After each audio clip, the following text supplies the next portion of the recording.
खो खो हा खेळ आंतरराष्ट्रीय स्तरावर पोहोचवण्यासाठी खो खोचे आंतरराष्ट्रीय सामने खेळवले जात आहेत। श्रमिक शिक्षण मंडळ, अखिल भारतीय आणि राज्य खो खो संघटनेतर्फे हा सामना नवी मुंबईत खेळवण्यात आला। इंग्लंड विरुद्ध भारत सामन्याला प्रेक्षकांनी गर्दी केली होती। यात भारताने 5 गुणांनी विजय मिळवलाय। We have so much support from everyone in the stands.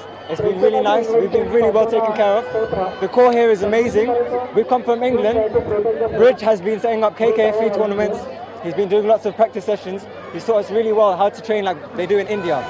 भारतीय खेळ इंग्लंडमध्ये वाढवण्याचे काम खेळाडू करतायत असं इंग्लंडचे कोच म्हणाले। जो इंडिया है वो तो मदर है, जननी है खो खो की, तो इससे अच्छी जगह नहीं हो सकती हमारे लिए सीखने के लिए। और जो बच्चों ने ये 2 दिन के अंदर सीखा है, आई डोंट थिंक कहीं पर भी ऐसा ये सीख सकते थे। सो मेरे ख्याल से कहता हूँ कि इंडिया में ये जो खो खो है ये हर जगह फैल सकता है। तर इंग्लंडनं खूप सफाईदार खेळ केला असं मत भारतीय संघानं व्यक्त केलंय। सगळ्यात म्हणजे त्यांची स्पोर्ट्समॅन स्पिरिट खूप चांगली होती। टीम मॅनेजमेंट, डिसिप्लिन, म्हणजे ग्राउंडवर येण्याची वेळ, पंक्च्युअलिटी। सकाळी पण त्यांनी या सेक्शनमध्ये येऊन या ग्राउंडवर सराव केला, तोही आम्ही बघितला।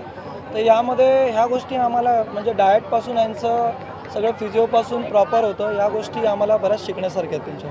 थोडं मॅचमध्ये खेळायला बरोबर वाटतं, पण त्यांचा अटॅक, त्यांचा जो स्किल होता त्यांनी तो दाखवल्यामुळे आमचे तेवढे विकेट गेले। आता नेक्स्ट टाइम आम्ही ट्राय करू अजून चांगले खेळण्यासाठी। इंग्लंडमध्ये खो खोसाठी मैदान उपलब्ध केले जात नाही, त्यामुळे खांबाशिवाय त्यांना प्रॅक्टिस करावी लागते।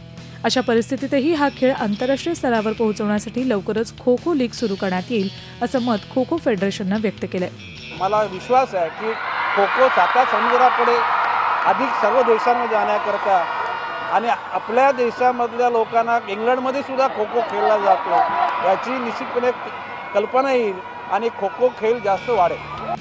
लवकरच खो खो खेळालाही चांगली प्रतिष्ठा प्राप्त होईल असा विचार करूयात। Swati Naik, Navi Mumbai, Zee media. Zee 24 तास रहा एक पाऊल पुढे।